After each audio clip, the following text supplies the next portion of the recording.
Eres una carga para todos, dijo mi hija dejando el plato sobre la mesa con un golpe que aún siento en el pecho. El comedor se quedó helado, como si alguien hubiera apagado el aire de golpe. Yo no respondí enseguida. Bajé la mirada, recogí la servilleta con las manos temblorosas y respiré hondo, muy hondo, para no quebrarme delante de nadie. Cuando levanté los ojos, la encontré desafiante, con los brazos cruzados. Entonces prepárate para saber lo que es quedarse sin nadie, le dije, despacio, sin un gramo de rabia, solo verdad. Nadie entendió mi frase. Quizá porque nadie conocía lo que venía arrastrando desde hacía meses. Me llamo Julián Herrera, tengo 72 años y vivo en Segovia, en la casa que construí con Teresa, mi mujer, cuando aún pensábamos que la vida tenía prisa por hacernos felices. Tras su muerte, en 2020, mi hija Marta y su marido se mudaron conmigo para que no estuviera solo. Yo, ingenuo, agradecí aquella presencia. Creía que una casa llena de voces me salvaría de la noche. Pagaba las facturas, el colegio de mi nieta, la compra semanal, y aún así decía gracias.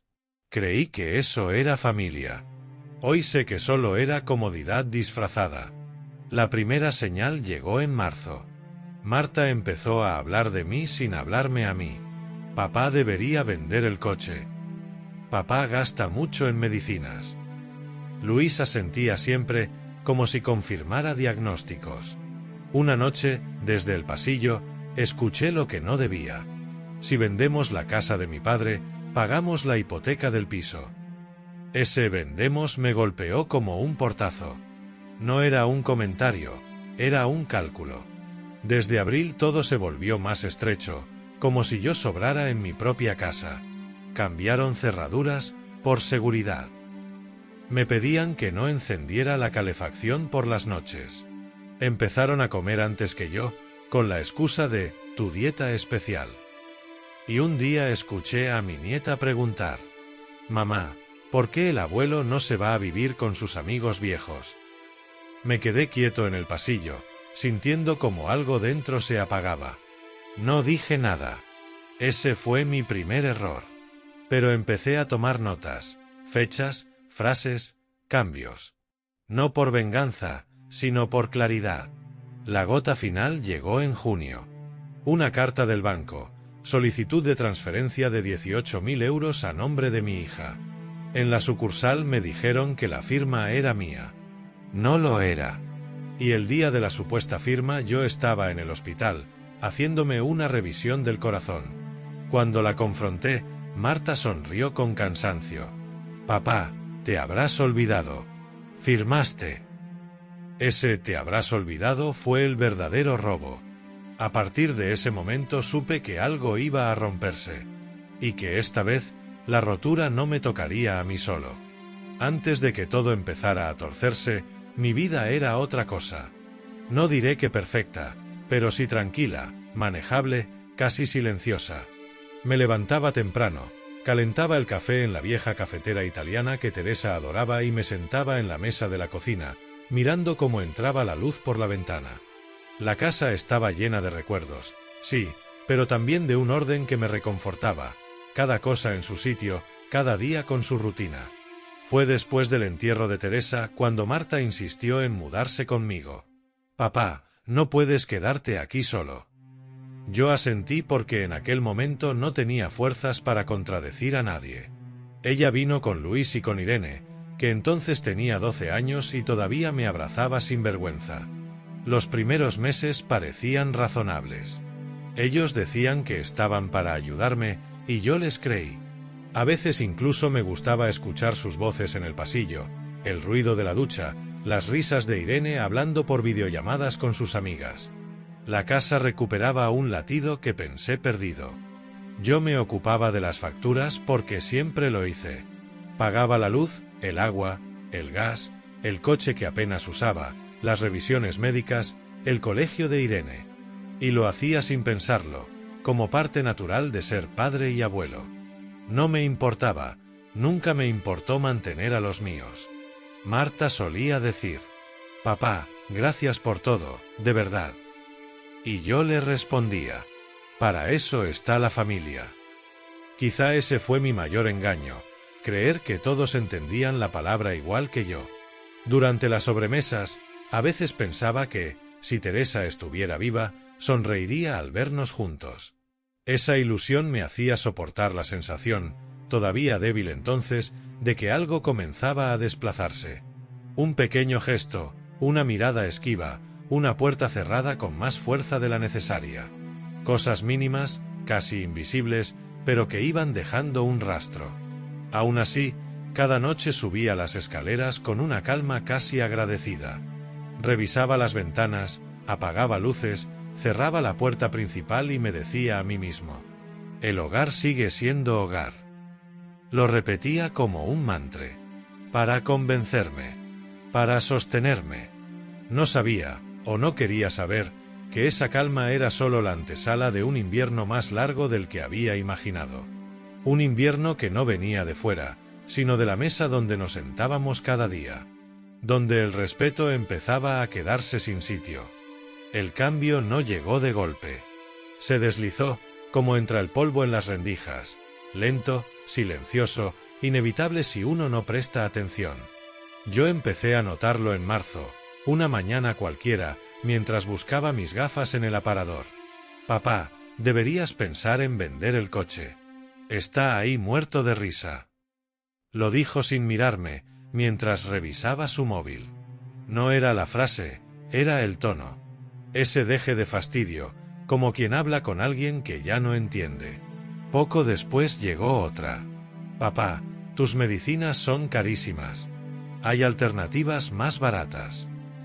Me quedé mirando la caja, la que me recetó el cardiólogo, y pensé, ¿barato? ¿Para quién? Luis, su marido, solía asentir. No aportaba mucho, pero su silencio tenía filo. Cuando hablaban de mí, él se quedaba con los brazos cruzados, inclinando apenas la cabeza, como si aprobara un informe. Una noche, al ir a apagar la luz del pasillo, oí voces en el salón. No quise escuchar, pero el oído, a mi edad, se vuelve traicionero, escucha lo que no quiere. Si vendemos la casa de mi padre, liquidamos la hipoteca del piso de Madrid. Era Marta. Luis respondió algo que no llegué a comprender, pero no hizo falta. La palabra vendemos me atravesó. No era un comentario al aire. Era planificación. Me quedé quieto, pegado a la pared, sintiendo ese frío que no viene del cuerpo, sino del alma. Ahí entendí que ya no me veían como un padre, sino como una propiedad. Una casa. Una cuenta bancaria. Una molestia. Desde entonces, cada gesto tuvo otro color. Marta empezó a hablarme con amabilidad mecánica, como si yo fuera un huésped que se queda demasiado tiempo. Luis dejó de preguntarme cómo me encontraba. Irene, adolescente ya, se refugió en sus auriculares, ajena a lo que crecía bajo el mismo techo. Un día Marta me sorprendió mirando unos papeles en mi despacho. Los dobló con rapidez. Cosas del banco, nada importante. Sonrió. Pero fue una sonrisa sin alma, una que no le conocía. Aquella noche, mientras me preparaba una infusión, tuve una certeza que me pesó más que cualquier diagnóstico médico. Algo se había roto, y yo no sabía todavía si tenía arreglo. Me fui a la cama repitiendo una frase que mi padre decía cuando la vida empezaba a dar señales. El respeto no se pierde de golpe. Primero se afloja, luego se cae. Yo ya había visto el primer nudo soltarse. Lo que no sabía era cuánto tardaría en caer el resto. Abril trajo un aire raro a la casa. No era un cambio visible, no. Era algo más sutil, como cuando notas que alguien te evita la mirada sin querer admitirlo. Un viernes por la tarde, al llegar del ambulatorio, encontré la cerradura del garaje cambiada. La hemos puesto nueva, papá. Por seguridad, dijo Luis, sin ofrecerme copia. Aquella palabra, seguridad, me dejó un regusto metálico. ¿Seguridad? ¿Para quién? Pocos días después, Marta me pidió que no encendiera la calefacción por la noche. Papá, consume muchísimo. Mejor ponte otra manta. Lo dijo mientras ella llevaba un jersey de lana que le compré yo.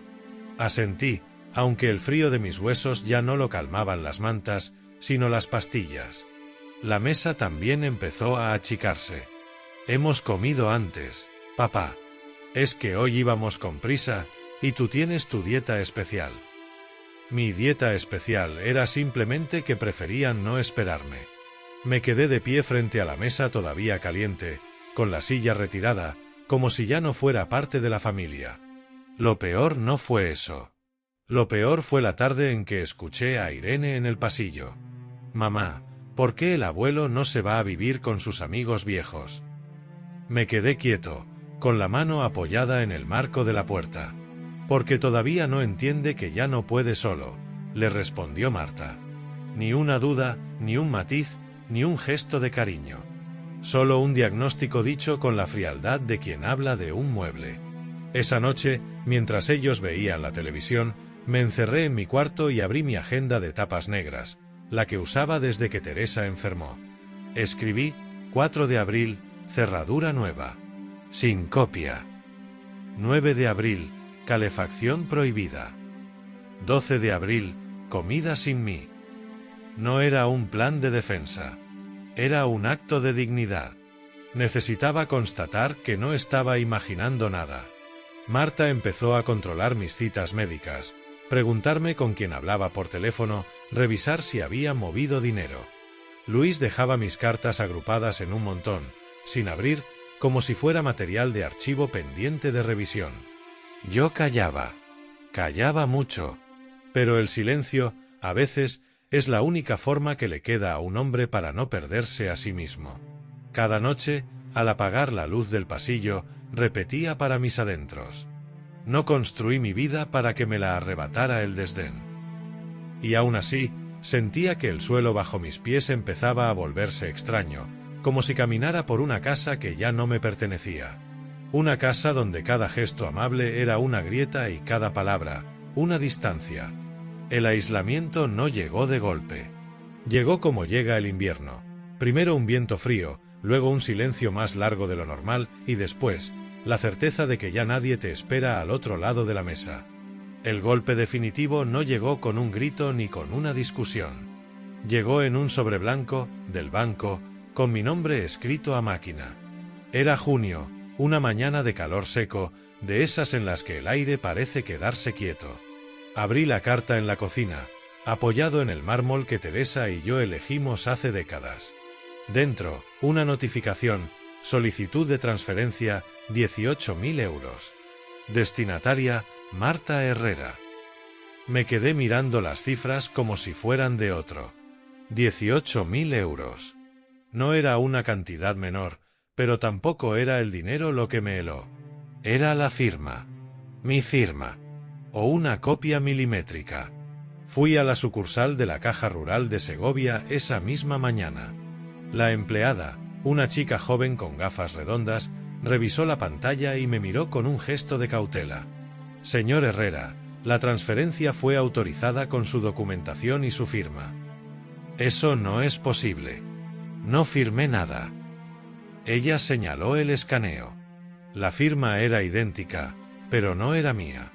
Yo nunca hago ese trazo final en forma de gancho. Nunca. Salí de la oficina con un nudo en el estómago, sintiendo que algo se había fracturado de un modo irreversible. Caminé hasta casa despacio, como si cada paso fuera una confirmación de lo que ya sabía. Alguien de dentro había dado ese paso. Cuando confronté a Marta, estaba sentada en el salón, mirando su móvil. Le puse el papel delante. «¿Esto lo has pedido tú?» No se inmutó. «Papá, te habrás olvidado. Firmaste hace semanas». Me quedé en silencio unos segundos. Ese «te habrás olvidado» fue una puñalada más profunda que la firma falsa. A mis 72 años me reducían a un viejo despistado, incapaz de recordar sus propios actos. Ese día estaba en el hospital. Ella se encogió de hombros, como si no tuviera importancia. «Pues te habrás confundido con las fechas». Me di la vuelta para irme, pero antes de subir las escaleras la escuché decirle a Luis: «Habrá que acelerar lo de la casa». Él respondió algo en voz baja. No quise escuchar el resto.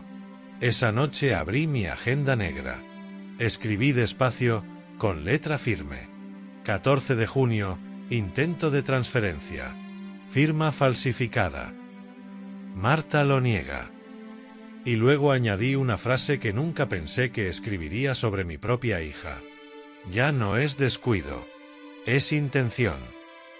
Guardé la agenda en el cajón de la mesilla, apagué la luz y me quedé mirando el techo. Por primera vez en meses, no sentí tristeza, sino una claridad fría, casi serena. La clase de claridad que solo llega cuando uno comprende que ya no puede confiar ni un minuto más.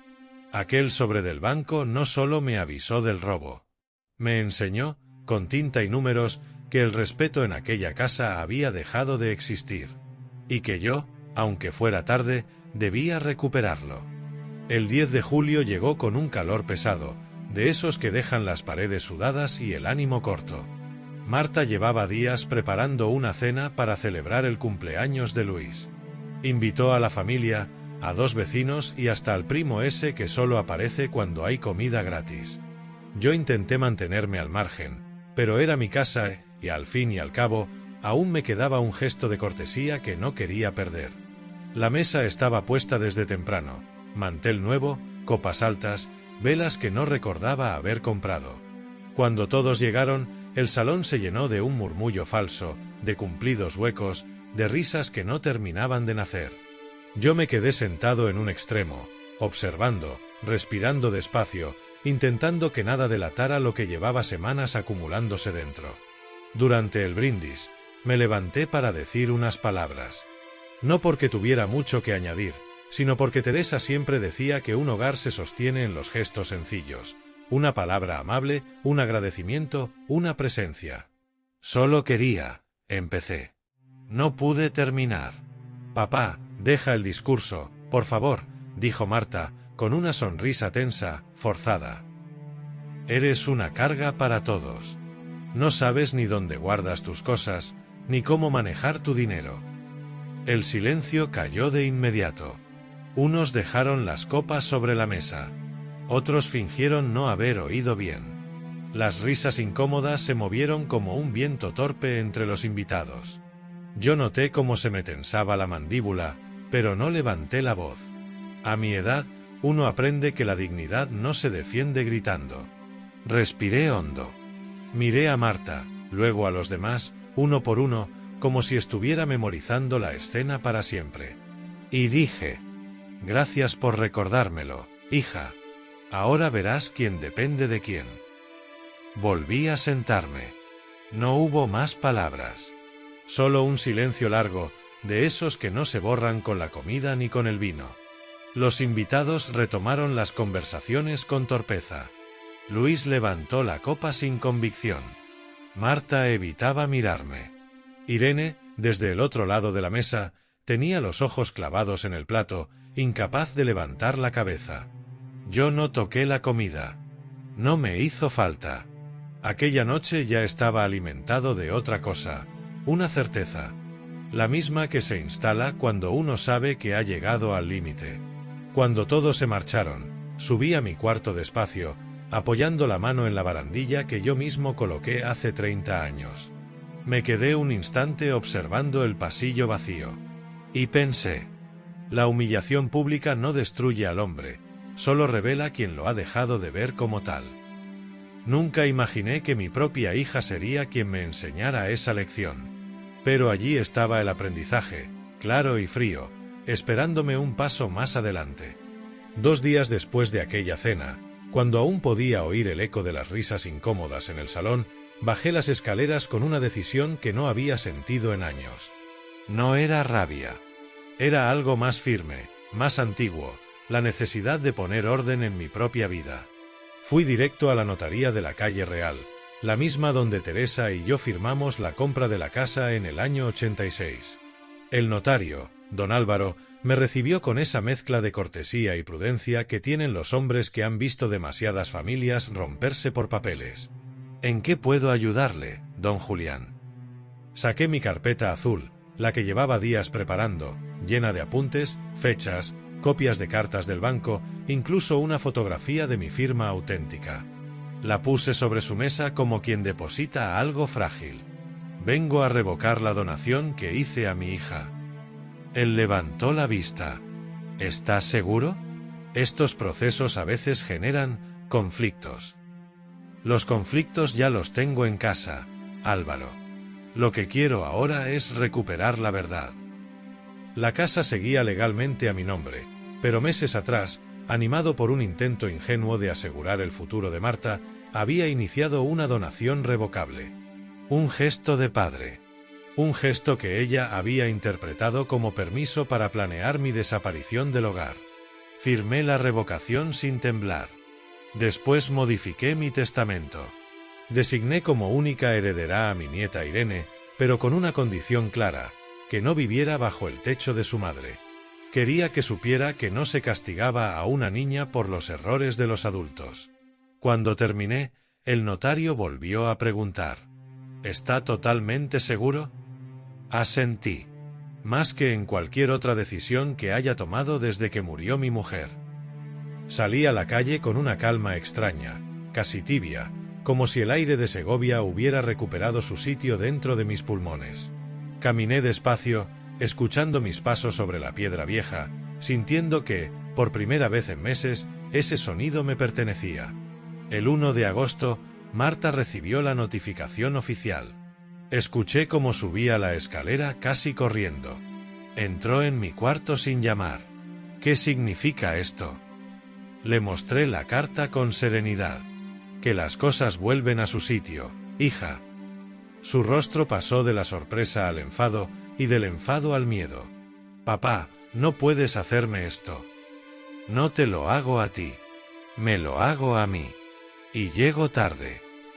Aquella semana contraté una cuidadora, una mujer tranquila llamada Emilia, y me mudé temporalmente a un pequeño apartamento cerca del acueducto. Una cama sencilla, un balcón pequeño, un ventanal por donde entraba la luz de la mañana sin pedir permiso. La primera noche allí dormí sin ruidos, sin pasos ajenos, sin discusiones detrás de las paredes. Dormí como quien recupera su nombre. Dormí, por fin, en paz. Los meses siguientes fueron como caminar por un pasillo largo, en silencio, escuchando solo mis propios pasos. No era tristeza. Era algo más calmado, más limpio, una soledad que, por primera vez en mucho tiempo, había elegido yo. Marta y Luis empezaron a sentir el peso de sus propias decisiones. A finales de septiembre supe, por la notificación del juzgado, que habían perdido el piso de Madrid por impago. Nada de lo que yo hiciera podía ya salvarlos de sí mismos. Irene, que había visto más de lo que imaginábamos, pidió irse a vivir con su tía Ana, en Valladolid. No hubo discusiones. Solo un silencio hondo, la clase de silencio que deja claro que una niña entiende más de lo que los adultos quieren admitir. La casa de Segovia, mientras tanto, quedó cerrada. No como castigo, sino como pausa. Un hogar necesita paz, y aquella casa llevaba años sin saber lo que era eso. Una tarde de octubre, cuando las hojas empezaban a cubrir las aceras, Marta vino a verme. Llamó al timbre del apartamento con una insistencia frágil, casi temerosa. Abrí la puerta y la encontré demacrada, los ojos hundidos, el gesto cansado de quien ha dormido poco y pensado demasiado. «Papá». No dijo más. Solo esa palabra, rota, sostenida por un hilo. Se sentó en la silla que daba al balcón y estuvo un rato sin hablar. Yo esperé. A mi edad uno aprende que la prisa es enemiga de la verdad. No quise decir lo que dije, murmuró al fin, sin levantar la vista. Sí lo quisiste, respondí. Solo que no imaginaste que tus palabras tendrían eco. Se echó a llorar como cuando tenía 10 años, pero ya no era mi deber consolarla. La dejé desahogarse, sin tocarla, sin interrumpirla. Cuando se calmó, me pidió volver a la casa. Papá, podemos intentarlo de nuevo. Todos. Como antes. Negué despacio. La casa no te la quité, hija. Solo la devolví al lugar donde siempre debió estar. Conmigo. No hubo gritos. No hubo insultos. Solo una verdad que se posó entre nosotros como una piedra vieja y honesta. Marta se marchó sin decir adiós. Sus pasos resonaron en la escalera como un eco que supe que no volvería. Hoy, 3 meses después, mi vida tiene otra velocidad. Cada domingo viajo a Salamanca para visitar a Irene, que estudia arte. Caminamos por el río, hablamos de libros, de clases, de cosas sencillas. Ella sonríe más ahora. Yo también. Cuando me pregunta si echo de menos a su madre, miro el horizonte un instante antes de responder. A veces. Pero no a la persona que se fue, sino a la que fue alguna vez mi hija. Y mientras vuelvo en tren a Segovia, apoyando la mano en la ventana fría, siento que la vida, por fin, ha vuelto a un punto que reconozco. La serenidad de un amanecer lento, la quietud de un hogar que respira, el peso ligero de mi propio nombre recuperado. La paz, esa que tantos años me faltó, cabe ahora en una simple taza de café al llegar a casa. Y eso, a mi edad, es más que suficiente.